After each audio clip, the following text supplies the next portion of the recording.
'Cause like a winter tonight, I thought I would always have light. The quick flash that you gave to me, so dark I could barely see. Looking From wherever you are around the world, welcome and thank you for joining us. Today we're going to continue our exploration of ISIS, as well as some other walk-arounds the world and see what kind of troubles are out there. With us today is special guest Sebastian Zacharia. He was with the United Nations for 25 years. His last assignment was Director of Asia Pacific in the United Nations program. He's also a professor at USC and Vice Chairman of the Los Angeles World Affairs Council. Let's welcome Mr. Zacharia to the show. Welcome, Mr. Zacharia. Thank you so much. So this is interesting. You're going to give us a different perspective a little bit about ISIS. I know we talked off camera about ISIS, and you made an interesting point. You said it's not really about Islam with ISIS. That ISIS has kind of changed over the year? No, I think they call it Islamic, but their activities do not project at all, or it's not accordance with the tenets of Islam.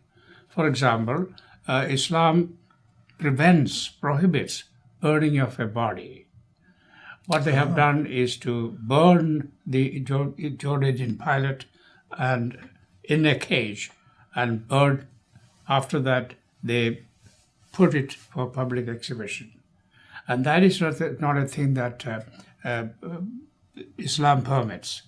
And also, Islam permits different kind of a treatment of women and children. And they are not following that at all. So nobody has acknowledged that they are Islamic. And they are not also a state, because not even one country in the world has acknowledged them as a state. That's a good point. Yeah. And what they are trying to do is to establish a caliphate, because they believe that Islam is not now working according to the preachings of Muhammad, the Prophet, and it has stayed far away from it.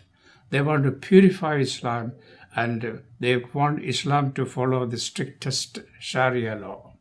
Now, are they Sunnis or Shias?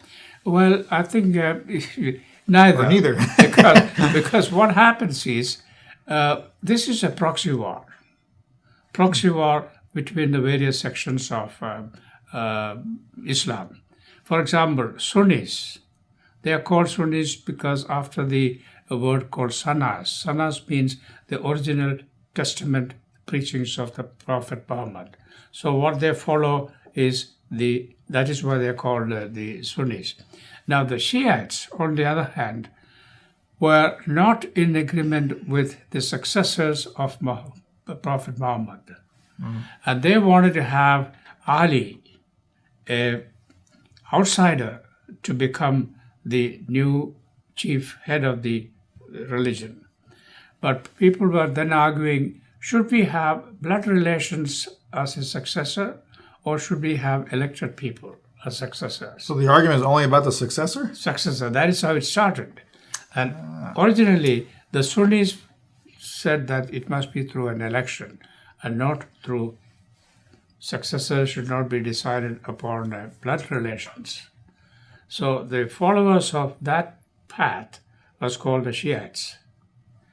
And in fact, later on, the caliphate was robbed of the Shia's leader by a governor of Syria. And then he established Damascus, Syria, as the capital of Shiites country, Shiites in Syria. So there is a difference between the two. Now, there are other divisions also, like the Salafis. Salafis are originated in Egypt. They are much more stricter than the Shias or Sunnis. So they think that Islam now needs to be further purified. And they must go back to the old 6th or 7th century practice of following the Islamic religion. And you might be interested to know there is another section called the Sufis. Sufis are, I would, to avoid a long, lengthy discussion, I would compare them something like the Franciscan monks who are always meditating, the inner aspect of the religion, psychological aspect of religion. And so they are always in that position, comparing religion with its philosophical aspects. But however, the ISIS path now is straight one focused objective, caliphate, based on the faith in God and the need to stabilize a stable one consolidated government. And that is their objective, and that is why they don't care whom they kill. So it's not really a religious movement, it's more of an organization using religion as a ploy to recruit. Which is not accepted at all so far. And in fact, it has been defined as it's not a clash of civilization, but an anti-civilization clash. Because civilization, the basic fact is, the word is civility, and they are far away from civility. I mean, recently you probably heard that they went into a mosque in Yemen. That's right. And killed a lot of people there. I mean, they are all Shiites. But who is now really gaining out of this movement is the Islamic State of Iran. They now have the capital of Yemen, the capital of Lebanon, the capital of Syria, and part of Iraq in their hands. Iran does. Yes, Iran. And because we were fighting for them. And the funniest part about this is the contradictions of the arrangements. For example, Shias from Islam are working with the Sunnis of Iraq, who previously hated each other. Yeah. Iraq, in order to fight the ISIS. And the Iraqi Sunnis are fighting along with the Kurdish people, whom they had enmity for a long time. Yeah, I remember that too. For a cause, for the simple cause, the complexity of the arrangements and complications are really surprising. What do you think about the unification of Boko Haram with ISIS? Is that a big deal? Well, you know what? I had a map of the global map showing where the Islams are. You sent that to me, didn't you? Yes. Okay, so you can see it right here is the global map he's referring to. Yes. If you ask anybody in the world, how many percentage of Muslims are there globally? Most people do not know. The fact is that 1 in every 4 human beings walking on this earth is a Muslim. 1 out of every 4. 1 in every 4, because they are now about 26% of the globe. Let me ask you this, but when we say Christians, for instance, if I say, there's a billion Christians on the earth, there are a lot of different Christians. There's Baptists, there's Pentecostals. Is that the same thing with Muslims? Are there a lot of different Muslims out there? Versions of the Muslim religion? All these versions which I just now mentioned, all of these people who I just now mentioned. The Sufis, Salafis, Sufis and Salafis. And here in the map, here it is. 31.5% are Christians. Christians are of all denominations. Okay. Catholics, everybody. Catholics, everybody. Everybody who comes under this. 23%, 26 are Muslim. But this was taken in 2010. Okay. The world population growth is, the Christian population is going down and the Islamic population is going up. Already it has come to something like a 26%. And so, but it should not be misunderstood from this. We have to discount ISIS from that group. Well, part of them are ISIS, because out of this total Muslims of 23 or 26%, less than 0.5% maybe ISIS, not even that. But you see, this is what the thing that people are saying, that ISIS is gaining strength. Is it true? They had gained because of the advantage of a start and the momentum that they had. The first thing they did was to go to Mosul and get hold of the capital, They had billions of dollars available from the Iraqi money, and when the ISIS went to Mosul, the entire Iraqi army fled, leaving all the arms and ammunition, everything which was given to them by the United States. So they had an advantage. Oh, but look at it this way. Have you ever in the whole history found one country being overtaken by suicide bombers? No. That's a good point. I mean, what they are saying is now they have over 50,000 number of soldiers. Half of them are irregulars. Half of them are not trained. Now, they are nothing compared to the hordes of people Genghis Khan went through the whole of Asia. Oh, Genghis Khan, and even took Baghdad, until the great Ottoman Empire came and destroyed Genghis Khan's empire. How many people does Iraq have? Do we know? The population of Iraq? The population of Iraq, if 5 million? No, more than that. I think it is more than that. I'm afraid I don't have the figures on that. The only reason I'm thinking is that ISIS is 50,000, 60,000 people, but there's a 5-10 million population. Doesn't matter. You see, once the British Governor General asked Mahatma Gandhi, when Gandhi said,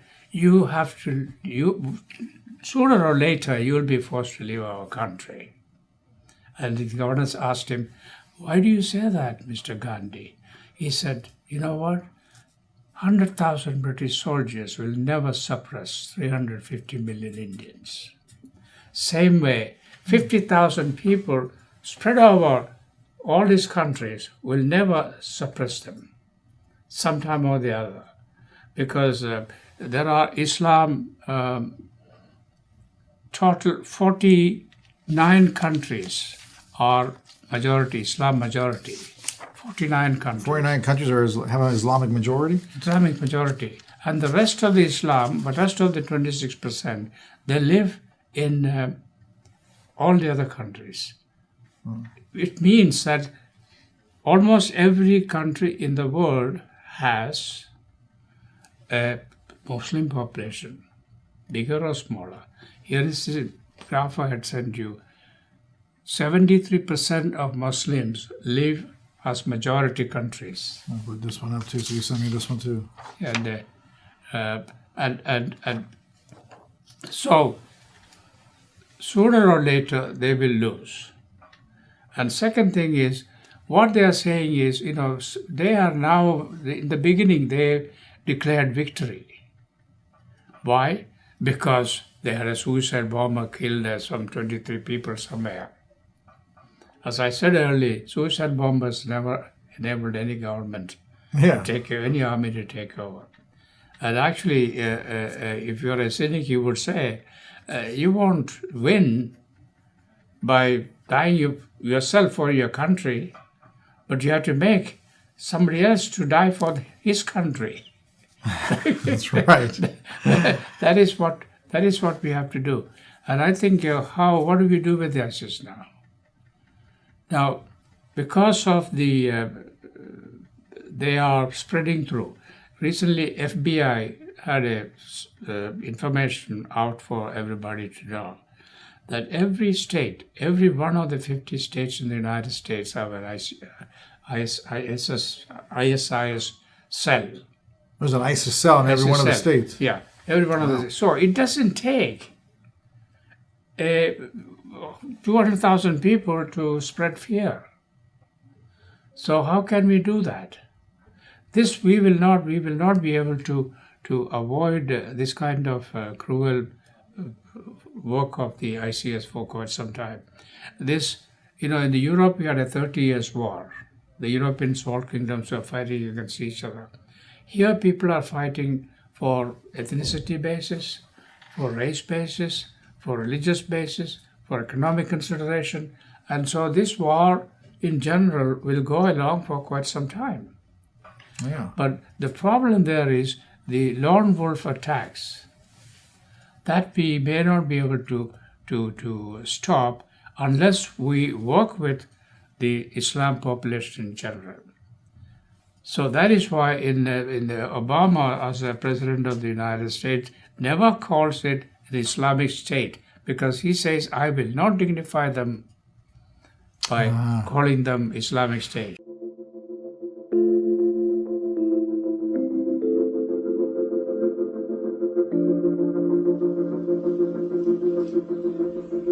Hi, welcome to Adelante. This is Adelante Recovery, and my name is Yvette Kuglin, and I'm part of the staff. Adelante Recovery Center has helped people in dual diagnosis for 5 years. We accept most PPO insurances and provide luxury accommodations and 24-hour support. To speak with an admissions counselor, call 1-888-242-4450. A lot of time we don't even know what's wrong with us, and sometimes we need to get away to figure that out.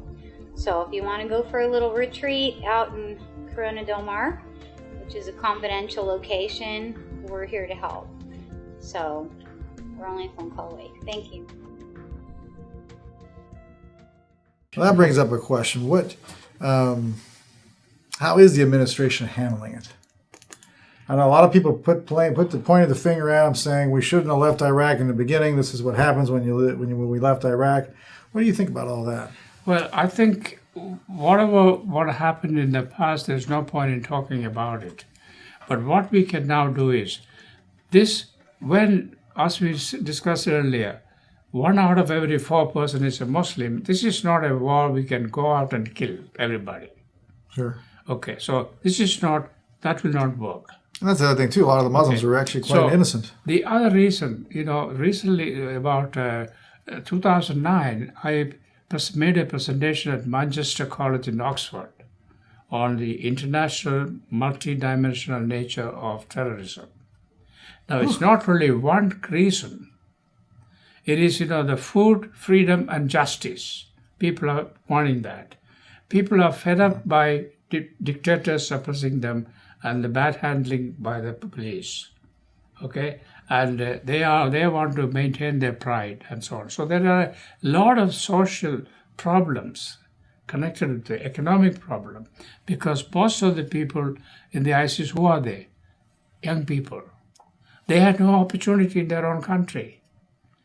Yeah. Generally, the UN had made a report about 9 years back saying that the standard of life in the most Arab countries, for the majority of the Arabs, are appalling. Appalling? Yes. Most of them are below the ages of about 35.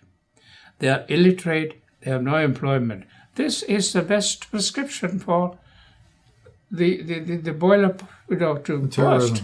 Yeah. And so what we have to do is to deal with the community leaders, because everybody is saying, Muslims, their mullahs all over are saying, not in the state name of Islam, not in my name.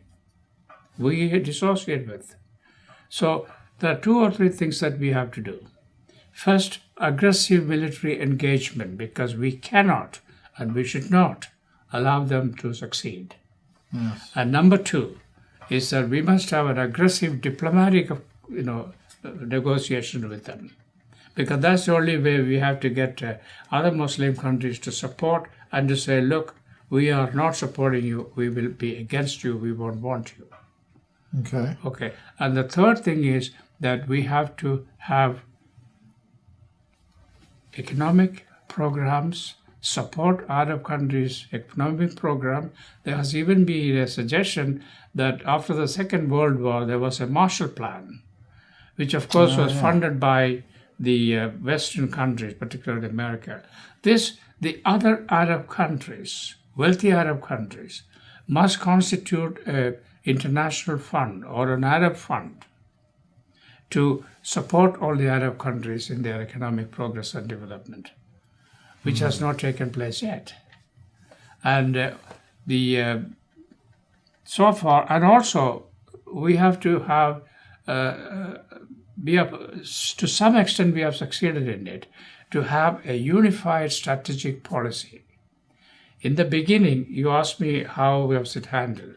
It was handled independently, haphazardly, without, some country goes and bombs here, somebody support the field troops here, and ISIS knows that in the beginning, particularly, that most of the Western nations are afraid to come in. They don't want to come in. Their people are fed up with wars after Iraq and Afghanistan and all of that. They are afraid of it, and they were taking advantage of it. But because of the cruelty and the uncivilized behavior of ISIS, was a good enough cause to have a strong international alliance. We have to work through that international alliance and make sure. In fact, as David Gergen, the famous radio commentator at CNN, said the other day, what we need now is a major military defeat of ISIS. And second, we have to de-glamorize fighting for ISIS. Why do American kids go? Why do French kids go? Because they think it's wonderful, and they pay him $500 per month. Somebody from Libya who has no job, who doesn't know what to do, who doesn't know where his next food is coming, $500 is good. And plus what? They are offering marriage. They are offering all kinds of comforts. And They're offering marriage too. Yes. And in fact, many women from all these countries who has no hope.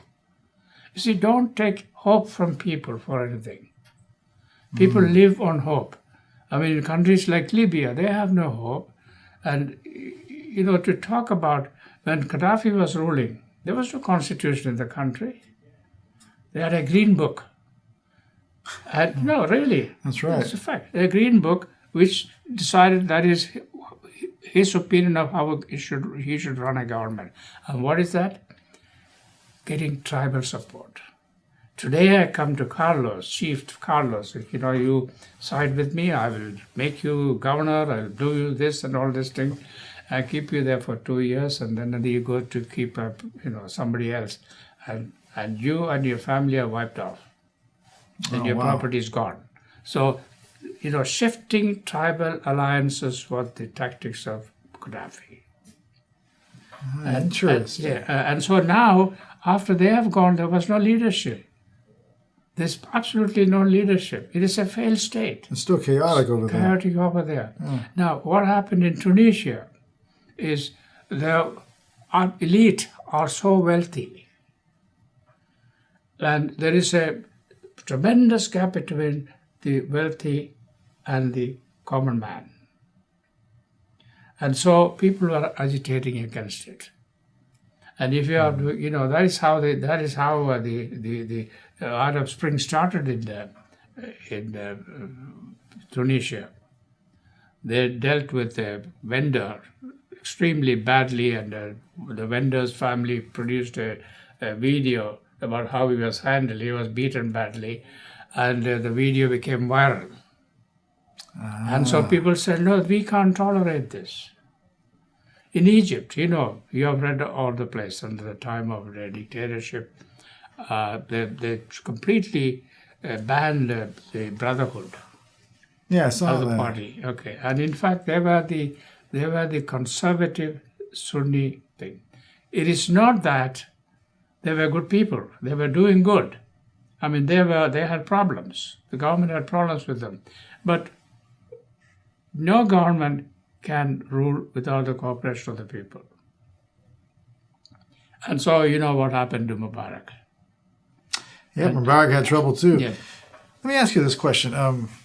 We have a few minutes left, and there's a couple of questions I wanted to ask.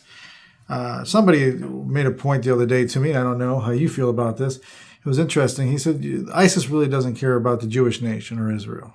Their main concern is really the Shia, and their biggest problem is really the other Muslims who don't follow the strict law. Yes. Do you think that's true? I mean, do they really care about Israel? I think that is not true. Not true. ISIS care about them. ISIS want to destroy the Jews, Christians, all infidels. Everybody's in there. Hindus, all Buddhists. All infidel. Yeah. People who are defined as infidels must be converted. I mean, in fact, they even said that just like they said that they want to raise the ISIS flag on the White House, over the White House. The latest thing is they were saying is now they have Syria and Libya at the shore close to Italy. They want to raise the flag in the Vatican. So they have, see, this is based Inspiring. on, this is based on, the other day, I had a chat with Ambassador Christopher Hill, one of the top diplomats. So we were talking about it, with the common experiences and so on. And he said, Sebastian, what we lack is people with a sense of history. What is happening is not something, we didn't wake up in the morning to find out that, these people are here. We created them, or we did not stop them. Okay, so there was a time from the 700 onwards for about 500-600 years, they had a caliphate. That's right. Yeah, they defeated the Crusaders, bloody, battles. And then they took over, the Ottoman Empire took over Constantinople and converted it into Byzantium. That's right. Istanbul. Istanbul, that's right. Istanbul. Yeah. Okay, so they had this thing, and when Ottoman Empire sort of destroyed the caliphate. Now, this guy, the Abu Bakr al-Baghdadi, the head of ISIS, he wants to restore the glory of and the power of the lost caliphate. So he could be the head, and he could rule. He doesn't care. He doesn't care what is happening to. And similarly, the problem is that there are so many people who are imitating it. Boko Haram. Yesterday I was watching. I had almost tears. They are selling kids. Auctioning. And there was CNN showed an actual process through somebody who infiltrated Boko Haram. They are trying to buy two boys together for $500. By the boys? No, selling the boys who will be sold as slaves to somebody else. But what do they want the boys? What are they using the Soldiers. boys? Soldiers. Yes. And the girls are sold, for what purpose? I mean, these are inhuman things. Now, I remember the occasion of the John F. Kennedy's inauguration. He called attention of the world to the slow destroying of the God-given human rights and liberties in many parts of the world. And he said, our policy should be to do whatever we can, oppose any foe, and support the freedom and liberties anywhere, anytime, any part. Now, instead of making it a political issue, we need to have international alliance with our entire government, not one party, our entire government together, gluing an international alliance for all the steps which I said we should take. Yeah. Otherwise, as I put in a recent blog in LinkedIn, the storm is gathering. There might be a time, if you don't take the precautions, if you don't stop it now, it might become a serious business, like in the case of Ukraine. How so? We have about 1 or 2 minutes left. Yeah. In the case of Ukraine, in the beginning, first of all, the best policy for Ukraine, and every person with a little bit of sense of intelligence will know that the best for Ukraine is to be able to be independent and then be able to work with the West and the Soviet Union. And anybody who says otherwise doesn't know what they're talking about. Now, we are saying, okay, that is why our administration is going slow. Because Putin has already, alerted his army and navy and nuclear stuff, all these things. We cannot afford to go to war with Ukraine.